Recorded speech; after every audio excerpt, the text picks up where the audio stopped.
एक बार अंग्रेज हमारा देश लूट कर चले गए थे, इसी तरह अब विदेशी कहीं हमारे आश्रम की धरोहर ना लूट लें।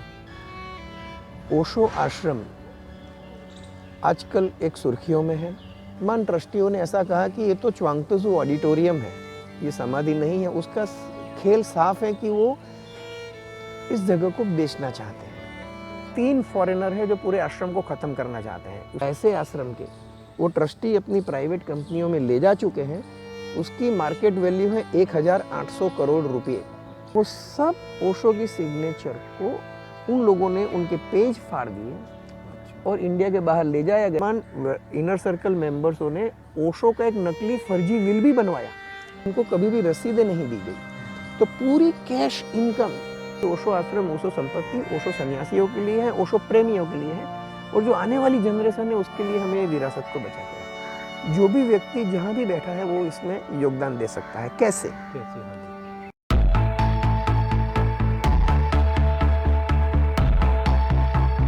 नमस्कार दोस्तों, डायनेमिक स्वामी एक्सक्लूसिव टॉक्स यूट्यूब चैनल पर आपका यह दोस्त कमलजीत सिंह आपका हृदय से स्वागत करता है। दोस्तों, इतिहास में ऐसा कभी नहीं हुआ कि अपने गुरु की ही संपत्ति को उसके शिष्य बेच डालें। ओशो नाम से आप परिचित ही होंगे। उनके हजारों प्रवचन दुनिया भर में शांति और प्रेम का संदेश फैलाते रहे हैं।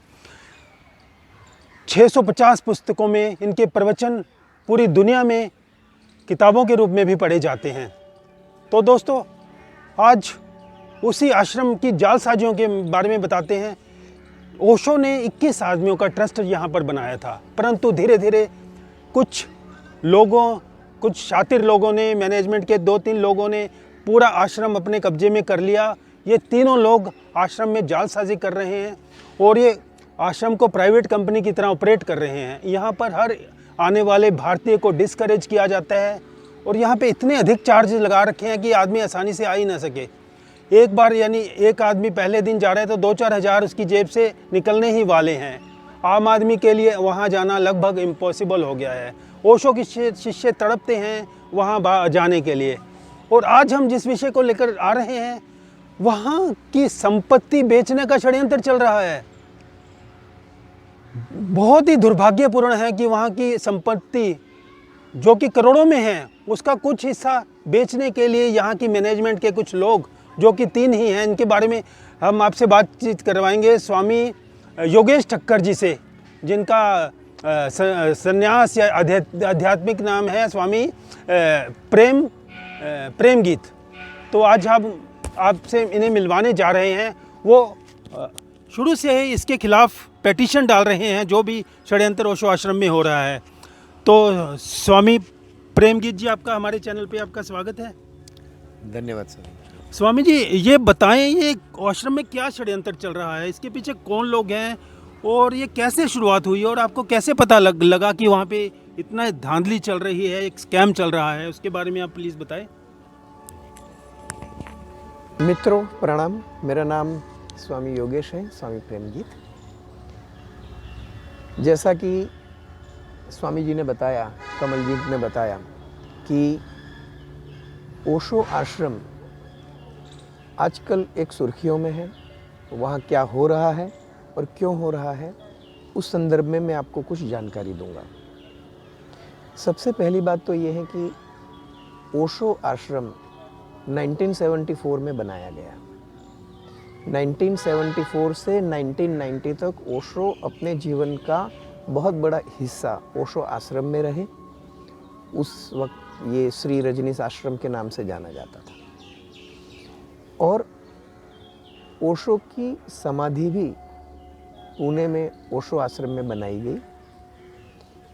बहुत मित्र ओशो समाधि से परिचित हैं और ओशो समाधि के बारे में ये जानकर हमें अत्यंत दुख हुआ कि वर्तमान ट्रस्टी ऐसा कोर्ट में एक एफिडेविट कर रहे हैं कि ओशो की समाधि यहाँ कभी थी ही नहीं।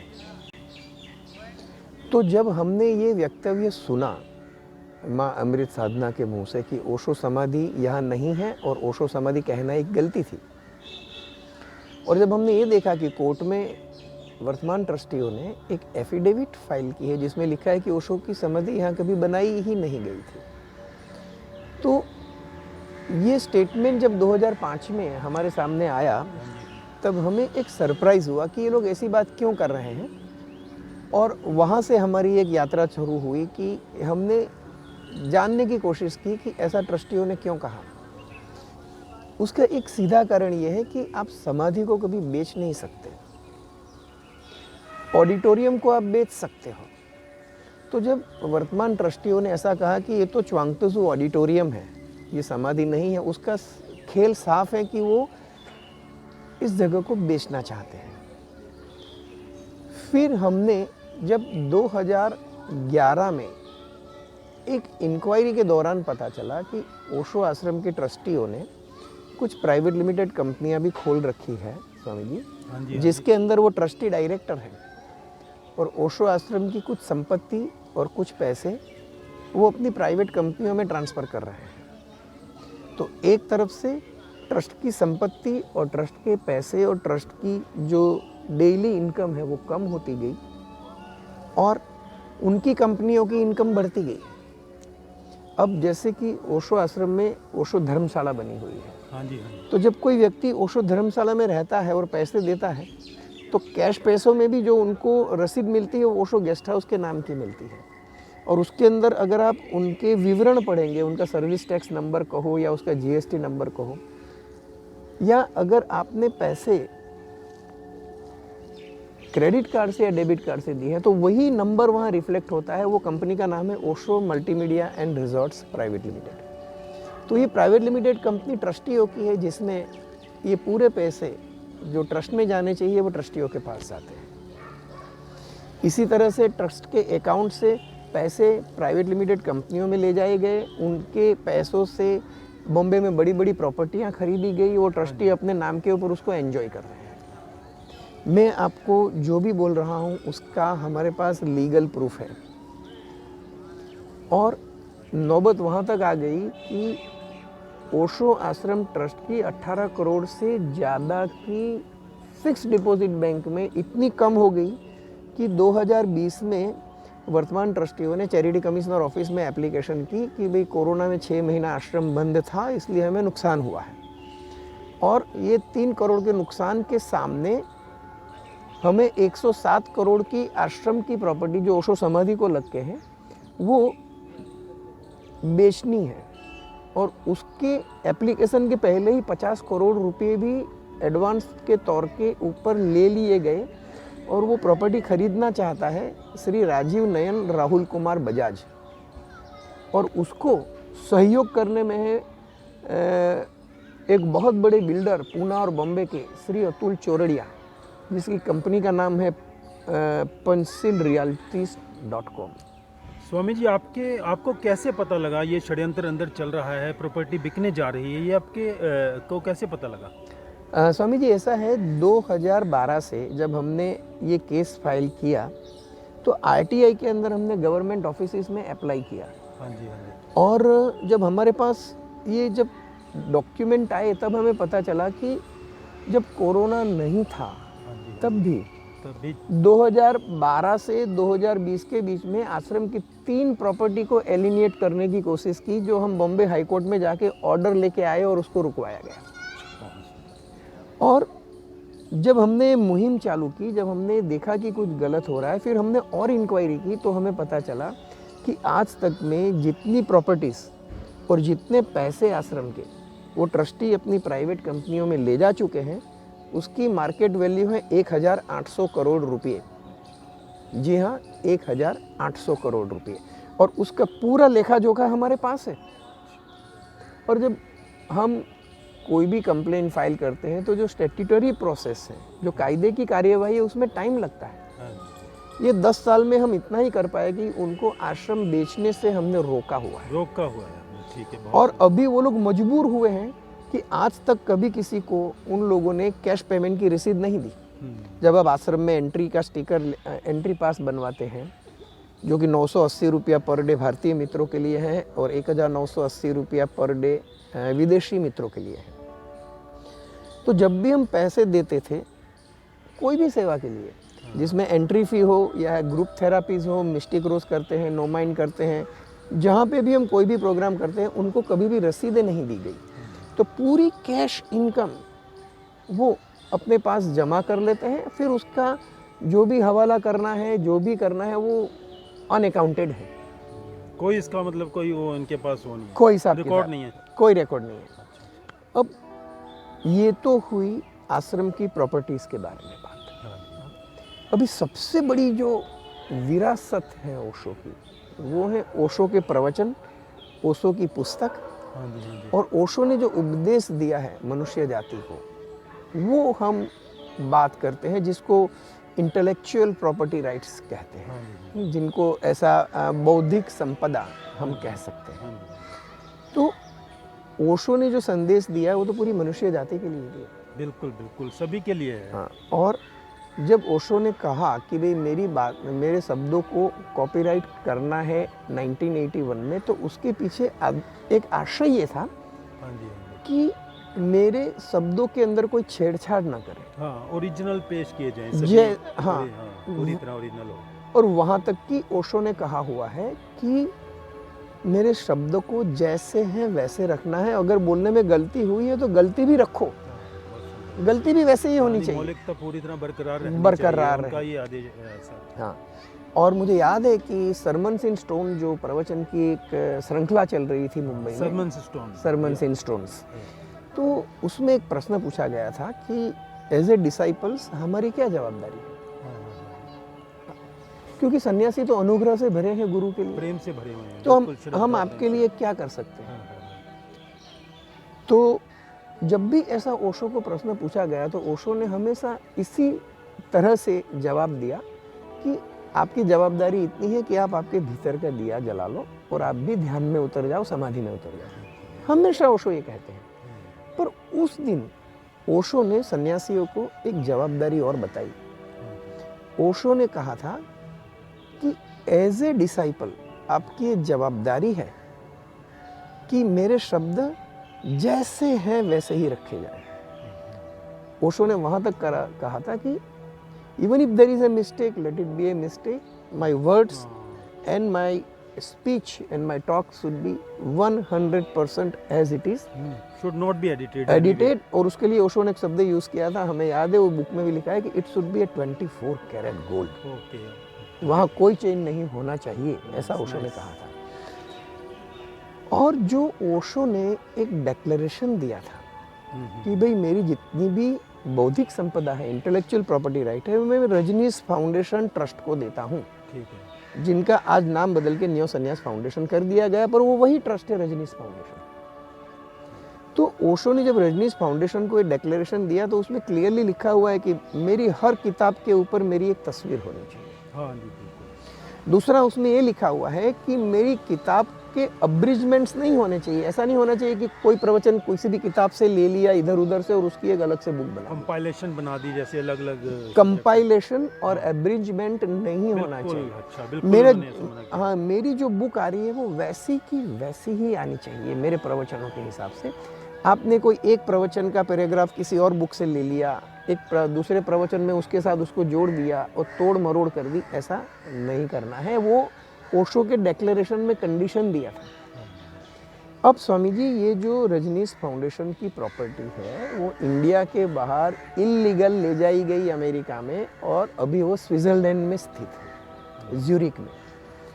और जब ले जाई गई तो वो एक इल्लीगल तरीके से स्मगलिंग करके ले जाई गई, जिसमें एक जनरल असाइनमेंट ऑफ कॉपीराइट बनाया गया कि जिसमें गैर कानूनी रूप से इंडिया के बाहर भेज दिया गया।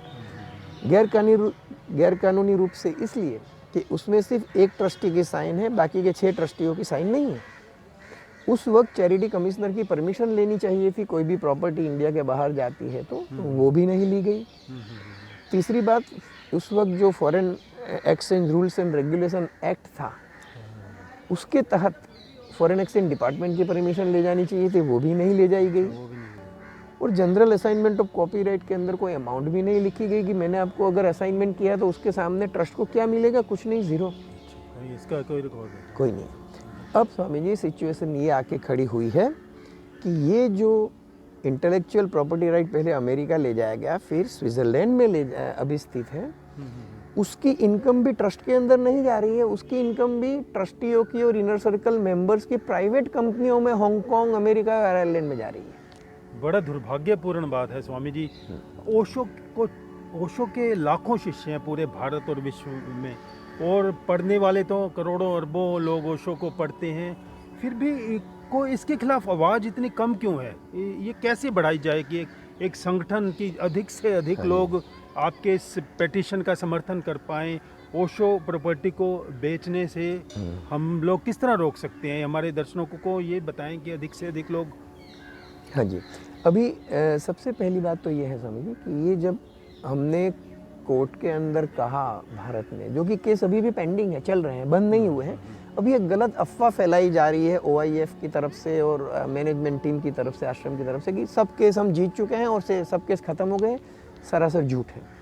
हमारी आप वेबसाइट पे जाएंगे www.oshofriendsfoundation.com, इसके ऊपर आपको तमाम केसों की लिस्ट भी मिल जाएगी।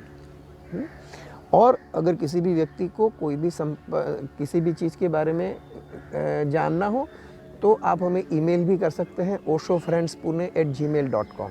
और स्वामी जी, मैं आपको एक रिक्वेस्ट करता हूँ कि हमारे मोबाइल नंबर, फ़ोन नंबर और वेबसाइट एड्रेस और ईमेल एड्रेस वो आप यहाँ पे रन कीजिए ताकि लोग नोट कर पाएंगे। आपके साथ बात चल रही है, ये स्क्रीन पे फ्लैश हो रहे हैं। हाँ जी, और ओशो की बहुत सारी चीज़ें इंडिया के बाहर इलीगली स्मगलिंग करके ले जाया गया है, जिसमें ओशो की सिग्नेचर पेंटिंग्स हैं, जिनकी एक एक सिग्नेचर की वैल्यू करोड़ों रुपये में है। हाँ जी, जो 350 ओरिजिनल सिग्नेचर ओशो की इंडिया के बाहर स्मगलिंग करके ले जाया गया। दूसरा, ओशो लाइब्रेरी में 85,000 पुस्तकें थी जिसके ऊपर ओशो की सिग्नेचर थी।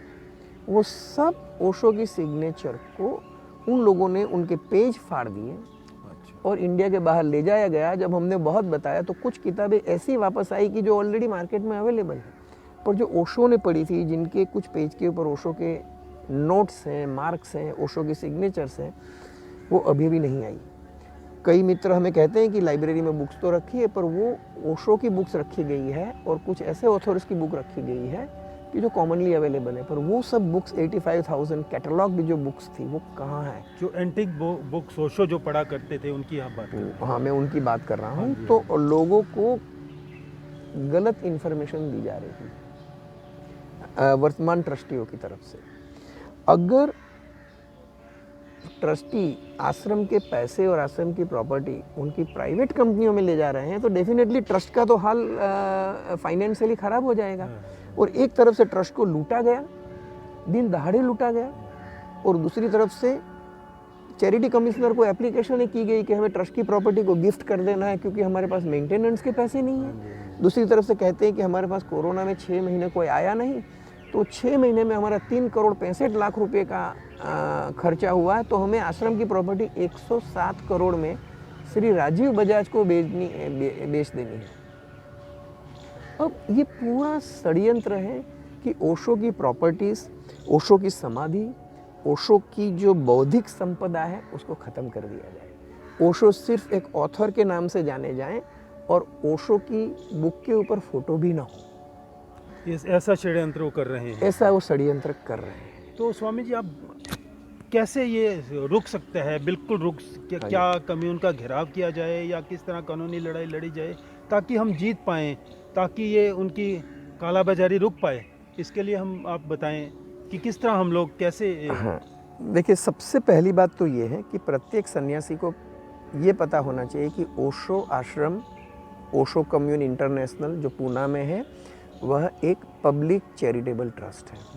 किसी की पर्सनल प्रॉपर्टी नहीं है। अगर कोई उसको रिजॉर्ट बोल रहा है कि ये तो इंटरनेशनल रिजॉर्ट है, वो सिर्फ रिजॉर्ट को बेचने में सुविधा हो फ्यूचर में इसलिए बनाया जा रहा है। अगर Osho multimedia and resorts private limited की कंपनी खोली जा रही है तो इसलिए खोली जा रही है कि उनके शेयर्स किसी को भी कभी भी ट्रांसफ़र करके जा सकते हैं ऑटोमेटिक रूट ट्रांसफ़र से। तो ये एक षड्यंत्र है। तो सभी सन्यासी मित्रों को या जो भी ओशो प्रेमी है, जो ओशो लवर्स हैं, उनको ये समझना है कि ओशो समाधि और ओशो आश्रम एक पब्लिक चैरिटेबल ट्रस्ट है जो महाराष्ट्र पब्लिक ट्रस्ट एक्ट के अंतर्गत रजिस्टर किया गया है। तो जो भी ओशो का प्रेमी है, जो भी ओशो की कोई भी एक्टिविटीज से, जैसे कि ओशो के प्रवचन से या ओशो के ध्यान से आह्लादित होता है, लाभान्वित होता है, उसका ओशो आश्रम में जाने का कायदेसर राइट है। वैसे तो कायदे से सभी को एक परमिशन होनी चाहिए, कोई एज ए विजिटर भी जाना चाहे, क्योंकि ये ओशो या कोई भी गुरु हैं तो वो सभी के होते हैं, संत महात्मा किसी एक के नहीं होते। तो इसके लिए अब क्या प्रयास आपका चल रहा है कि कैसे? देखिए, हमने सबसे पहले तो हमारे जो कोर्ट में केसेस चल रहे हैं, तो पहले तो हमने वो केसेस चालू किए थे कि जिससे ओशो आश्रम की संपत्ति बच जाए, जो हमने अभी तक उसमें सक्सेसफुल है कि अभी तक हमने उसको बेचने नहीं दिया है। हालांकि उन लोगों ने 50 करोड़ एडवांस ले लिए, फिर भी बेचने नहीं दिया है। हमने चैरिटी कमिश्नर ऑफिस में जाके ऑब्जेक्शन कर लिया है। दूसरी बात कि ओशो की जो बौद्धिक विरासत इंडिया के बाहर ले गए हैं और उसको जब हमने एक्सपोज किया, तो वर्तमान इनर सर्कल मेंबर्सों ने ओशो का एक नकली फर्जी विल भी बनवाया, जिसका भी हमारे पास गवर्नमेंट का forensic science laboratory new Delhi का रिपोर्ट है गवर्नमेंट का कि ये फॉर्जरी हुई है।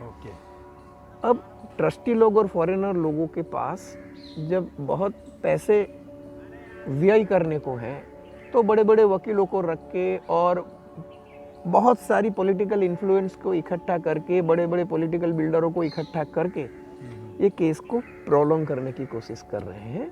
पर ये केस चालू है और इस चीज़ में मुझे ऐसा लगता है कि अगर प्रत्येक सन्यासी ये जवाबदारी लेता है ओशो आश्रम को बचाने की, ओशो समाधि को बचाने की, ओशो की विरासत को बचाने की, तो ये दुस्साहस हो रहा है ओशो आश्रम की संपत्ति को लेके या ओशो की विरासत को लेके, वो दुस्साहस को हम रोक पाएंगे।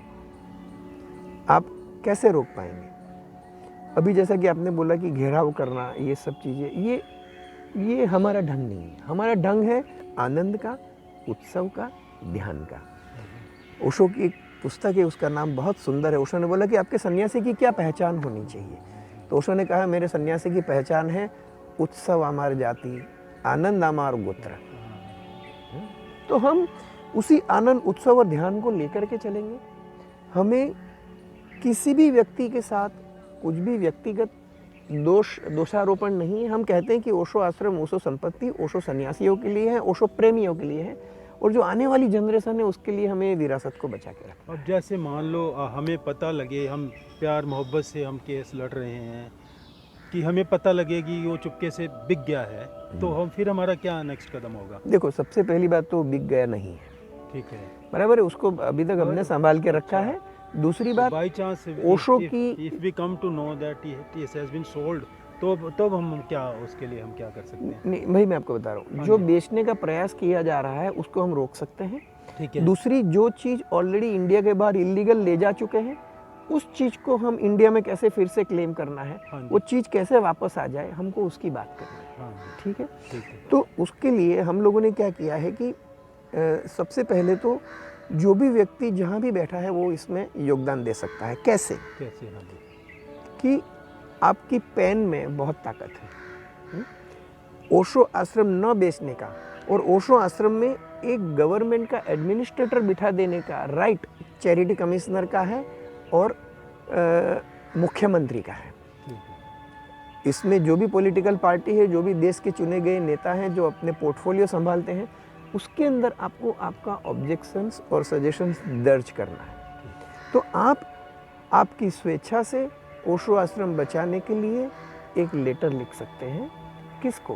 प्रधानमंत्री श्री नरेंद्र मोदी जी को, चीफ मिनिस्टर महाराष्ट्र श्री उद्धव ठाकरे को, और chief secretary state of Maharashtra को, और सबसे इम्पोर्टेंटली उसके साथ साथ वो आप कर सकते हैं charity commissioner state of Maharashtra, और उसकी एक कॉपी आप oshofriendsPune@gmail.com को भी कर सकते हैं, जो आप उसको सर्कुलेट करने वाले हैं। ये हमारा पूरा एड्रेस वगैरह जो भी है। जब आप ये लेटर लिखेंगे तो गवर्नमेंट के रिकॉर्ड पे आएगा कि इतने हजार लोग ओशो आश्रम को बचाना चाहते हैं, तो आपके लेटर के कारण जो कस्टोडियन है, जो सुरक्षा करता है चैरिटी कमिश्नर, उनको लीगली एक्शन लेनी पड़ेगी। और हमने आपकी सुविधा के लिए हमारी वेबसाइट के ऊपर वो लेटर तैयार करके भी रखा है। आपको सिर्फ आपका नाम, मोबाइल नंबर और ईमेल एड्रेस इसमें भरना है और उसको आप एक क्लिक करेंगे, चारों जगह ऑटोमेटिक चला जाएगा। पूरी तरह पेटिशन साइन हो जाएगी या चारों और तरफ। आपको इस मोबाइल नंबर के ऊपर जो आप अभी देंगे उसके ऊपर भी आप अगर हमें व्हाट्सएप करेंगे तो हम आपको व्हाट्सएप का या तो एसएमएस का जवाब देंगे और आपको आगे गाइड भी करेंगे कि आप कैसे उसको क्लिक करके आपका वोट दे सकते हैं। बहुत सिंपल तरीका है। उसके अंदर आपको सिर्फ हमारी वेबसाइट पे जाके फ्रंट पेज पे ही लिखा है इसको क्लिक करना है, आप क्लिक कर दीजिए, वो चला जाएगा। अगर किसी मित्र के पास ईमेल एड्रेस और ईमेल करने की सुविधा नहीं है, वो पत्र लिखना चाहते हैं, तो हमने वो पत्र की टेक्स्ट भी उसके अंदर रखी हुई है, वो भी आप कर सकते हैं। तो कम से कम सन्यासी और ओशो प्रेमी इतना करें कि सबको, गवर्नमेंट ऑफिसर्स को कहें कि ये ओशो कम्यून, ओशो इंटरनेशनल, ओशो आश्रम, ओशो समाधि ये हमारी प्रॉपर्टी है और हम चाहते हैं कि ये बची रहे और यहाँ एडमिनिस्ट्रेटर को बिठाया जाए और एक गवर्नमेंट की तरफ से इंक्वायरी कमीशन को बिठाया जाए। बहुत सुंदर स्वामी जी, बहुत सुंदर। स्वामी जी आपका धन्यवाद। तो सभी मित्र प्रण कर लें कि जैसे एक बार अंग्रेज हमारा देश लूट कर चले गए थे, इसी तरह अब विदेशी कहीं हमारे आश्रम की धरोहर ना लूट लें। सभी मित्र पूरा समर्थन दें, प्रयास करें कि हम इस ओशो आश्रम को बिकने नहीं देंगे। तो यही हमारा आज का संदेश था। और तो उसमें स्वामी जी एक हाँ जी। सेकंड के लिए इंटरप्ट करूंगा, इसमें कौन लोग हैं जो ये कर रहे हैं? हाँ जी, हाँ, ये स्वामी जी बताएंगे। जो कि कौन- मेनली 3 फॉरेनर है जो पूरे आश्रम को ख़त्म करना चाहते हैं। उसमें एक का नाम है माइकल ब्रायन, स्वामी जयेश। दूसरे का नाम है जॉन एंड्रयूस, स्वामी अमृतो, जो ओशो के डॉक्टर भी रह चुके हैं। और तीसरे हैं डार्सी ओब्रायन, स्वामी आनंद राज या स्वामी योगेंद्र। ये 3 फॉरेनर पूरे आश्रम की और ओशो की बौद्धिक संपदा के ऊपर कब्जा करके उनकी पूरी इनकम अपनी प्राइवेट कंपनियों में कर रहे हैं और उनका साथ दे रहे हैं। अगेन वो फॉरेनर हैं जिनके पास अमेरिकन पासपोर्ट है, मुकेश सारडा, स्वामी मुकेश भारती। अच्छा, ही इज इंडिया अमेरिकन वो सिटीजन। अमेरिकन सिटीजन है, वो इंडियन सिटीजन नहीं अच्छा, है। He is not Indian at all. No, okay, ये इज अमेरिकन पासपोर्ट। ओके। यहाँ पे सब जगह गलत बताया जाता है कि वो इंडियन है, वो नहीं है।